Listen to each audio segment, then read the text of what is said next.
दोस्तों नमस्कार, मेरा नाम प्रशांत है और आप देखना शुरू कर चुके हैं आपका अपना चैनल खुदरंग। दोस्तों, पश्चिम बंगाल में विधानसभा का चुनाव और आज पहले चरण का मतदान संपन्न हो गया, लेकिन इस दौरान भारतीय जनता पार्टी के अलाइज यानी कि गोदी मीडिया और किस तरीके से भारतीय जनता पार्टी के उम्मीदवारों को दौड़ा करके कूटा गया है, आज उसकी चर्चा मैं आपसे, उसकी तस्वीरें आपको दिखाऊंगा। चर्चा क्या करूंगा उसके बारे में बताऊंगा और वो तस्वीरें भी दिखाऊंगा। किस तरीके से गोदी मीडिया का चैनल रिपब्लिक बांग्ला जो है दलाली करते हुए पकड़ा गया और उसके बाद वहां पर लोगों ने उसको खदेड़ दिया, दौड़ा लिया। वो तस्वीर आपको दिखाऊंगा।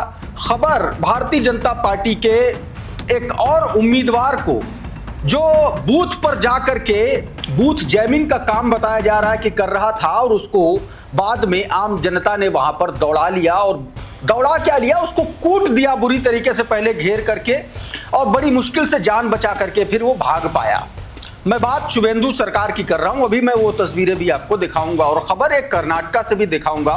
कर्नाटका में एक नफरती चिंटू को मुस्लिम परिवार को पाकिस्तानी और आतंकवादी कहना इतना महंगा पड़ा कि एक तरीके से आप कह लीजिए कि सरेआम उसकी इज्जत उतार दी गई और वो अपने आप को कहता रहा कि मैं डिफेंस से रिटायर हूं, हम डिफेंस से हैं, बहुत सारी बातें करता। लेकिन इस तरीके से बांटने वाली बात और किस तरीके से वहां पर हिंदू और मुसलमान सब ने मिलकर के उसकी ऐसी तैसी की, वो तस्वीर भी आपको दिखाने की कोशिश करूंगा और इसके अलावा और भी बहुत सारी खबरें हैं आपको दिखाऊंगा। लेकिन सबसे पहले इस तस्वीर को देखिए, शुभेंदु सरकार हैं, देखिए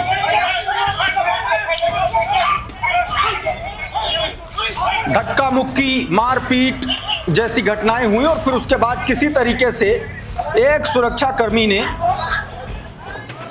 इनको बचाते हुए, और देखिए कितनी रफ्तार से, ऐसा लग रहा है जैसे किसी ने करंट लगा दिया हो तो भागे हैं। देखिए 100 की रफ्तार से भागे हैं। ये हालात है भारतीय। देखिए आगे से भी पकड़ लिया एक किसी ने आकर के। तो आप सोचिए कि भारतीय जनता पार्टी के उम्मीदवार, अच्छा कहा यह जा रहा है कि कुमारगंज ये विधानसभा सीट है और दक्षिणी दिनाजपुर की सीट है। बताया जा रहा है कि शिकायत मिली थी कि बूथ जैमिंग का आरोप है और फिर उसके बाद वहां पर ये भाई साहब मिले और उसके बाद किस तरीके से वहां पर लोगों ने दौड़ाया। हालांकि भारतीय जनता पार्टी का आरोप है कि टीएमसी के लोग जो है वो बूथ जैमिंग कर रहे थे और उसकी शिकायत पर ये पहुंचे थे और जिसके बाद इनको दौड़ाया गया और इनकी कुटाई की गई। ये भारतीय जनता पार्टी का पक्ष है। खैर आगे बढ़ते हैं, एक और तस्वीर आपको दिखाता हूं। तस्वीर भारतीय जनता पार्टी के बड़े नेता दिलीप घोष की, किस तरीके से बंगाल चुनाव में बेईमानी भारतीय जनता पार्टी कर रही है और चुनाव आयोग किस तरीके से करवा रहा है, इसकी जीती जागती मिसाल। आज तक की रिपोर्टर है मौसमी सिंह, सीनियर रिपोर्टर हैं, और दिलीप घोष और उनके परिवार से वो बात करने पहुंचे। ये वोट डाल करके निकले थे और पोलिंग बूथ पर मौसमी सिंह ने पकड़ लिया और जब मौसमी सिंह ने कहा कि वोट तो डाल आए हो तो उंगली भी दिखा दो, स्याही कहां लगी है, तो वोट डाल आया, सब परिवार वोट डाल आए दिलीप घोष, लेकिन स्याही किसी के नहीं लगी है। यह है चुनाव आयोग की बेईमानी का साफ सुथरा एकदम क्लीन सबूत। देखिए जरा ये भी। पूरा परिवार वोट डाल चुका है, दिखा दीजिए स्याही का निशान, जिसने डाला है दिखा दे। अच्छा नहीं लगाया है, पता नहीं है, उनका ड्यूटी था। तो हम तो वोट डाले। आपको भी नहीं लगाया है? नहीं दिया वोट, डाले नहीं, मैं ही डाले। आपने लगाया है? अरे पर आप तो कैंडिडेट हैं, आप तो दिखा सकते थे कि भाई स्याही लगाओ। अब फिर जाना पड़ेगा। ऐसा उसका ड्यूटी, कैसा ड्यूटी करता है देखिए, ड्यूटी कैसा करता है दिखाइए, देखिए जल्दी कर दिया। अतुल पाटिल लिख रहे हैं कि केचुआ बंगाल में युद्ध स्तर पर चुनाव तैयारी की है, इस तैयारी में वोट तो डलवा रही है पर उंगली पर निशान लगाना भूल गया, यह बात कही गई। और अब आपको एक वीडियो दिखाता हूं रिपब्लिक भारत का, रिपब्लिक बांग्ला का, रिपब्लिक टीवी का, बेसिकली रिपब्लिक ग्रुप की एक रिपोर्टर का। दावा किया गया, प्रोपेगेंडा रिपब्लिक टीवी कर रहा था कि खाली मकान पड़े हैं, यहाँ पर कोई नहीं है और यहाँ पर देखिए किस तरीके से इन सबके वोटर आईडी कार्ड बने, इनका नाम है, बहुत सारी चीज़ें। कुछ जागरूक लोग थे, इनको पकड़ लिया और कहा कि चलो लोगों को दिखाता हूँ। जब इनको ले जाने लगे तो ये वहाँ से भाग खड़ी हुई रिपब्लिक टीवी की पूरी टीम। अब जरा देखिए किस तरीके से गोदी मीडिया मुर्दाबाद के नारे लगे हैं। देखिए सला, पहले पूरा ये वीडियो देखिएगा ध्यान से। मीडिया आया है, देखिए वो दिखा रहा है कि ये यहाँ पे आदमी ये मैडम जो जा रही हैं, ये रिपब्लिक टीवी की रिपोर्टर हैं और पीछे से एक आदमी कमेंट्री कर रहा है। का नाम यहाँ गटा है। देखिए, ठीक है, ये जा रही थी और फिर यहां से अंदर जाते ही दोस्तों तो আমি তো কাজ করছি আমি বল जब दिखाने लगा तो ये मैडम जो है वहां से उल्टे पांव लौटी। চলছি फिर जब जाने लगी तो देखिए किस तरीके से नारेबाजी हुई। চলুন না আমি देखिए। নিয়ে যাচ্ছি আপনাকে বললো कैमरामैन पीछे पीछे लाइव व्यू के साथ दलाल मीडिया को दलाल मीडिया गो बैक के नारे लगे। दलाल मीडिया को इसको बोलते हैं खदेड़ा जाना, भगाना, दौड़ा लेना। दलाल मीडिया को ये है रिपब्लिक टीवी की हैसियत, उसकी औकात, और अर्नब गोस्वामी जैसे पत्रकारों ने किस तरीके से पत्रकारिता को गड्ढे में डाल दिया है, ये उसकी जीती जागती तस्वीर है। प्रोफेसर इलाहाबादी लिख रहे हैं कि पश्चिम बंगाल में गलत रिपोर्टिंग करोगे तो इसी तरीके से भगाए जाओगे, ये सभी के लिए सबक है, उसका वीडियो जारी करते हुए। अच्छा, एक बात और मैं आपको बता दूं, मैं लगातार ये बात कह रहा हूं कि जो नेता होते हैं ना, उनकी कोई जाति, उनका कोई धर्म नहीं होता है, लेकिन भारतीय जनता पार्टी ने ये काम किया। मैं ये बात क्यों कह रहा हूं, अभी आपको समझ में आएगी। नेता दरअसल सबसे एक तरीके से समय और सिचुएशन के हिसाब से वो अपना बातचीत का प्रकार, अपना आकार, अपना खान पान सब बदल लेते हैं। बंगाल में देखा आपने किस तरीके से अनुराग ठाकुर, मनोज तिवारी जैसे लोग मछली खा रहे थे, वो भी मंगलवार को। ये भारतीय जनता पार्टी की वो संस्कारी प्लस शाकाहारी सरकार के नेता हैं जो उत्तर प्रदेश, बिहार में पहुंचते ही अपने आप को संत घोषित कर लेते हैं और बंगाल में जाते ही मछली ठूसने लगते हैं और ये दूसरों को संस्कार और शाकाहार की दुहाई देते हैं। है क्या, एक वीडियो और आया निकल के। ये वीडियो असम के नेता, भारतीय जनता पार्टी के नेता, मुख्यमंत्री हिमंता विश्व शर्मा का है। हिमंता विश्व शर्मा इस तरीके से बयान, जैसे आप लोग घर में अपने बच्चों से नहीं करते, मन लगा के पढ़ाई करना है ना, या मन लगा करके काम करना, तो नेता जो है वोट के लिए कह रहा है कि मन लगा करके मांस खाना।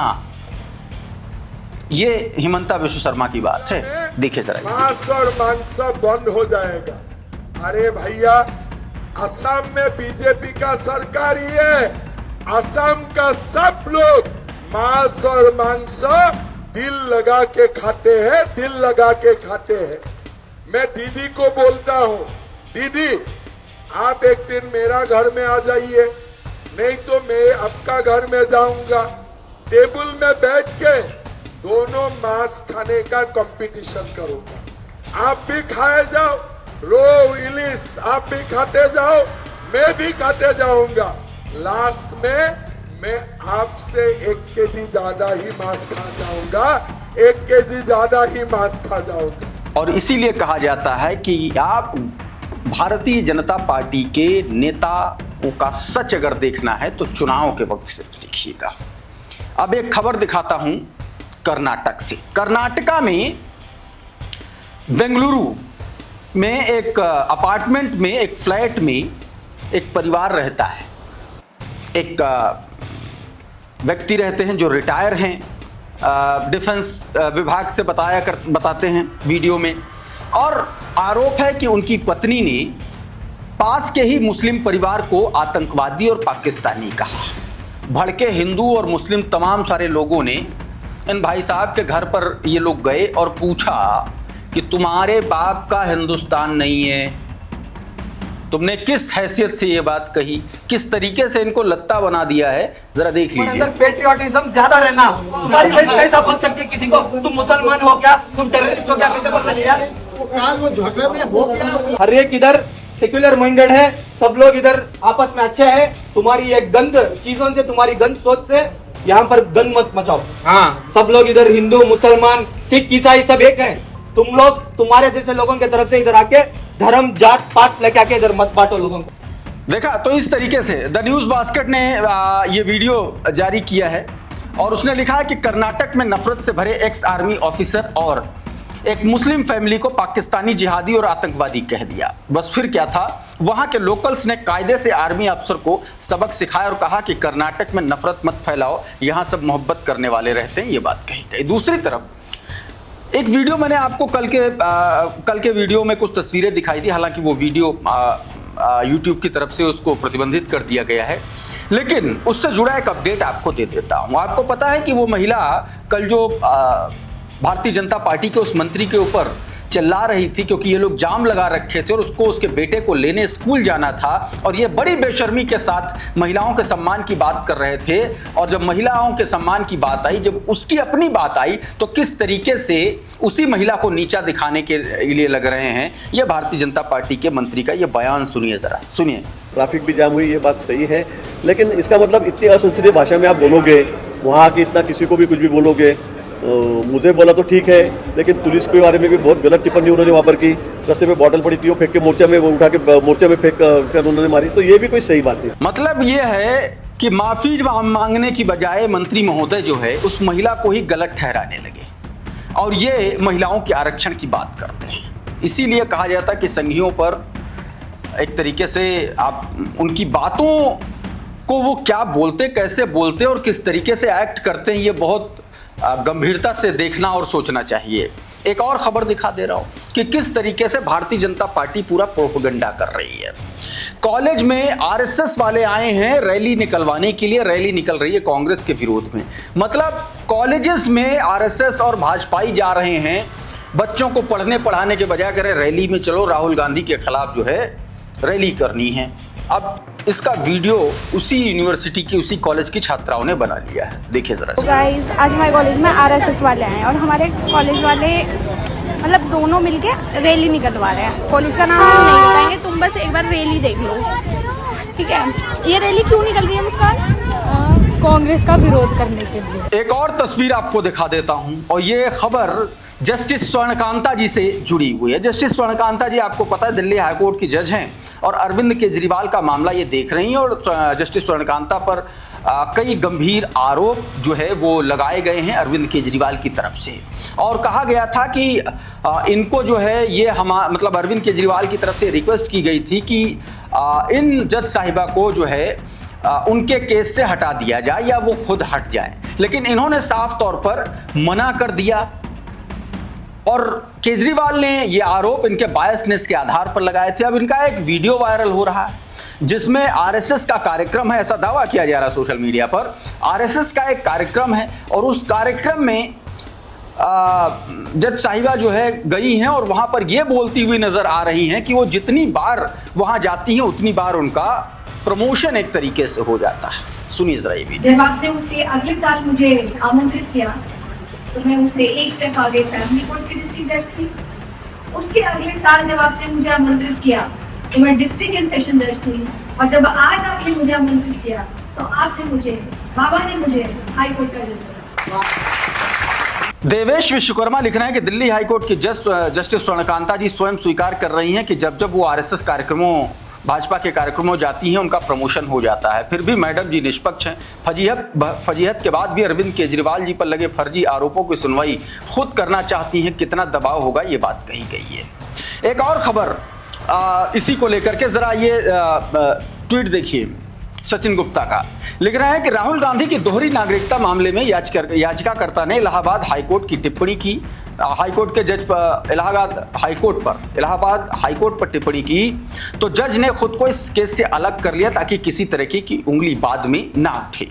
दूसरी तरफ अरविंद केजरीवाल दिल्ली हाईकोर्ट की जज स्वर्णकांता शर्मा की भूमिका पर सवाल उठाए तो उन्हीं जज ने न केवल केजरीवाल की याचिका खारिज कर दी बल्कि ये भी कहा कि मैं ही इसी केस की सुनवाई करूंगी। आरोप है कि जज स्वर्णकांता आरएसएस के कार्यक्रमों में कई बार गईं और उनके दोनों बच्चे केंद्र सरकार के प्रतिनिधित्व करने वाले सॉलिसिटर जनरल तुषार मेहता के साथ उनके अंडर में काम करते हैं। अब आप खुद सोच लीजिए कि इस स्थिति में न्याय किस तरीके का होगा, न्याय का रंग क्या होगा।